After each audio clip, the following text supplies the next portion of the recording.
So how do you get a podium when you start in P3? Well, you have to have a few things that go wrong to begin with. And the first thing that went wrong is the start was bumped. Actually, the P1 was marked as P2. P2 was marked as P3, P3. I was in P3 at the qualified P3 anyways. And it took a little bit for the race to actually square itself around. So, but there's a few incidences that come up rather quickly in the game. I first try and make a nice little move here against Craig. He gives me plenty of room, slots in behind me. I do go a little bit wide. Then I get there's a little bit of a concertina effect, and I get bumped and I go wide. Now this isn't Craig's fault at all. It's just one of those incidences. I lost several spots here, and then down on the hill there's a major crash going on, and I'm going to lose a whole bunch more positions. And again, that's just an incident with the racing. So, let's fast forward another lap, and I actually cause an incident myself with Craig here as we're coming into the transition area back onto the Yamagiwa course. I don't actually think that Craig realized how close I was coming into the braking zone here, and just kind of just an incident. I didn't give him enough room. I go to the inside here and he brakes, and I tap him in the rear and get caught up in another bit of damage. Thankfully, Craig didn't get completely taken out. Fast forwarding to lap 5, I believe, and I've made my way back up to 9th position. Just from some casual overtake. I think somebody got a little bit of an incident, and closing the gap here on Sparks. I think he just saw him crash into the wall. He was on soft tires, and his tires were completely shot in that Jaguar. So I give him a lot of extra room, and out of nowhere, Chris Williams makes an incredible move here. Now, he started in P1 and was taken out on the second lap, I think. I think it was completely by accident, but it did happen to him. And at this point, it's actually time for me to start to think about what the best strategy is to get back up to the lead pack. Now, Chris Williams in that Porsche, he's actually on hard tires, and I'm on mediums. He's incredible pace. Qualified in the P1 position and came from, I think he was all the way down to P14 and came all the way back in just a few laps to P7 here. And as you can tell, the Sirocco is really good through the S's there, and I closed the gap significantly here to Chris.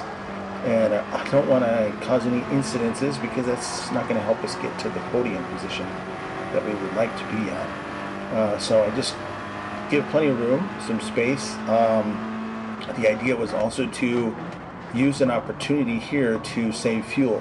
Now, they take a wide line. I take a narrow line here always in the Sirocco because front-wheel drive. And at this point, Chris doesn't know I'm not trying to race him. He's defending as well. So I just give him a little bump there. And the idea is to just... Chris is much faster on the entire course than I am. But if I can stay close to him, I can save a little fuel and make up time in the pit stops. And by bump drafting him, we can gain time on the people in front. Fast forwarding to the end of the lap, I've managed to stay close enough to Chris to maintain a distance into the slipstream, and we're coming around here.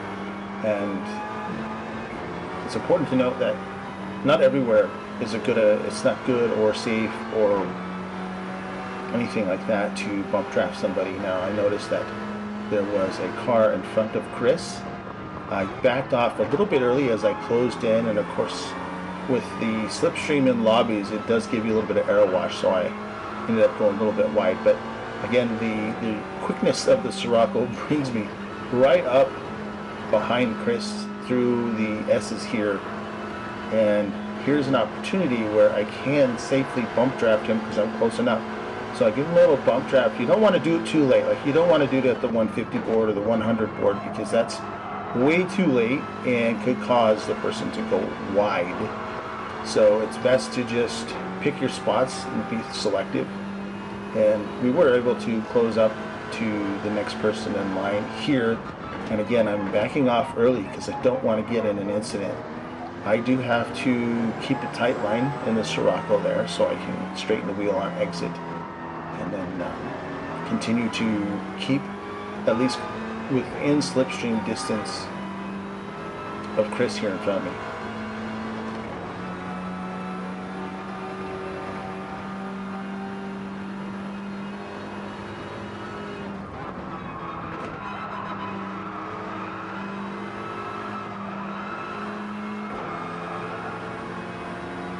As we close or finish the left-hand sweeper there, it's way too late into the braking zone to give Chris a bump draft, so I just go wide. I think I've made it pretty clear to him at this point that I have no intentions on going around him, but rather to help him, which will actually help me in the long run. So I stayed wide, got to maintain my momentum and continue to stay within Chris's slipstream as we come into a little bit of traffic.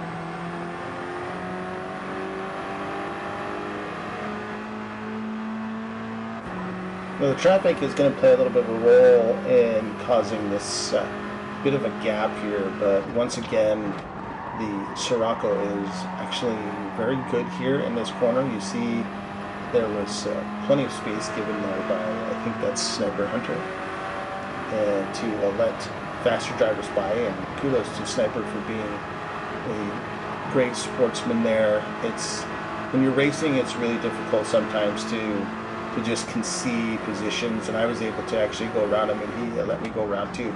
And I'm a little bit offline, but once again, good racing by everybody around there, and I'm able to close in one more time to Chris, which is the plan the whole way until we get towards the front and towards the end of the race. And I do have to lift off early. You can see that I lifted off because I don't want to, and I actually still clip Chris because on the inside there, Sniper does make a move in there, and I didn't have my normal arc through that turn, and I clipped Chris just a little bit. My apologies, Chris.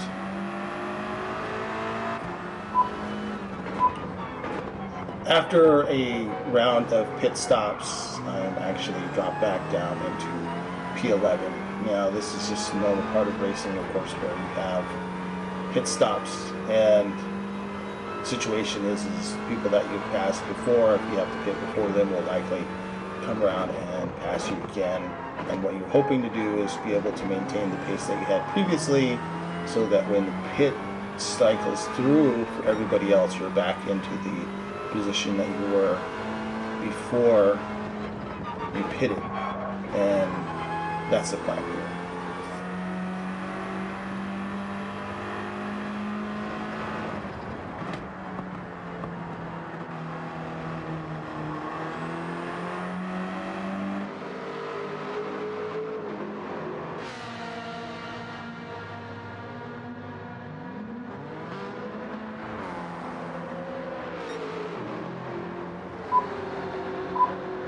After the round of pit stops, I do cycle back into 6th, and actually Sparks is closing up. I do give him a lot of space here. He is driving much faster than I am, although I don't have to concede this particular corner. I knew that he would be faster around the track overall. He proven throughout the game, even as the fastest lap throughout the race, that it would be best for me to just let Sparks go. Again, there's no reason to battle anybody at this point. We've got plenty of time in the race left. There's probably another 16, 17 laps or something like that that's left in the race, maybe even a little bit more than that. So it's best just to let Sparks go and try and stay with him as he goes around the course and stay in his slipstream.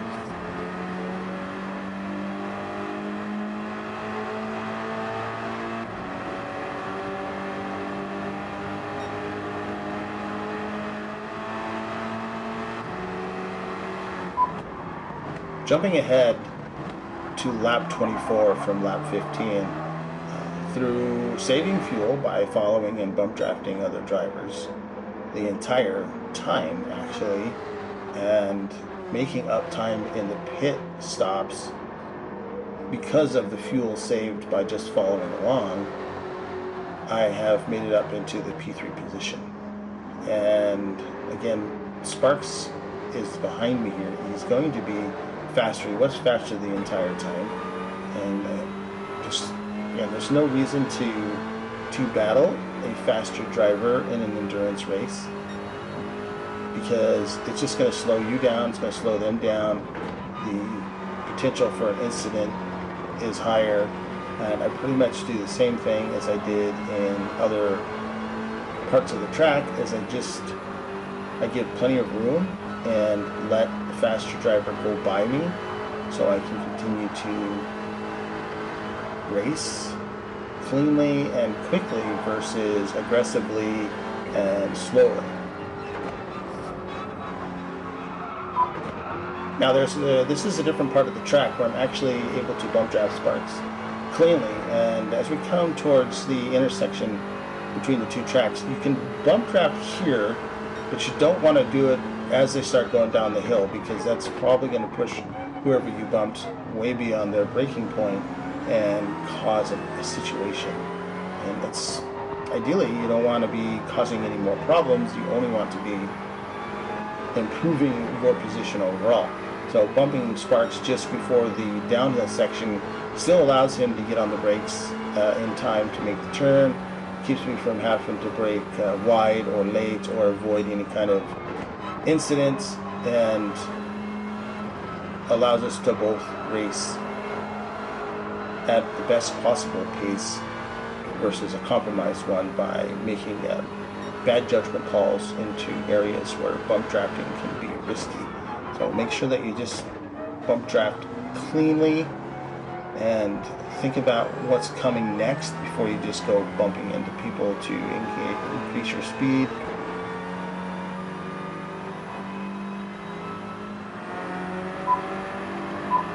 Fast forward to lap 27 here, and Chris Williams also gets by, or Chris McCabe, I'm sorry, not Chris Williams. Sparks is in first, Chris McCabe is in second, I'm in third. I've been able to maintain P3 for a little bit now, and a lot of that is just from not racing anybody. It's just letting the faster people through, making sure that I stay clean out of the penalty box, and bump drafting when there's an opportunity. And fair play to Chris McCabe as we're coming up towards the transition area. And again, I come inside here, but I'm not trying to make a move on Chris McCabe here. I'm just creating space for both of us. He goes a little bit wider and deeper and is able to carry as much momentum as he needs. And I actually back off there because one more time, I don't want to cause any kind of battling or when there's no real reason to do it at this point in the race, even though we're getting well past the halfway point and closing in more towards the end of the race. And an opportunity here to continue to save fuel. I mean, I cut the curbs pretty heavily, and again, that's mostly just to keep momentum up and to maintain a reasonable gap without causing problems with the cars in front of me. If I wasn't in a front-wheel drive car, cutting those curves could be a little bit hairy because you do drop a wheel off into the grass and things can get squirrely in a rear drive car. But with the Sirocco, I wasn't too concerned about losing control because the front wheels are the ones pulling it around. But as we're back now onto the Yamagiwa circuit, Chris McCabe does an excellent job of letting me know what his plan is, which is to go into the pits. And he's well thought out by him, so I know early enough that he's going to pit. And since I had not shown any aggressive racing this far into planning the overtakes, I do back off a little bit to let Chris get a decent line towards the pits, and then he peels off and heads into the pits, and I find myself now just through pit cycle into P2.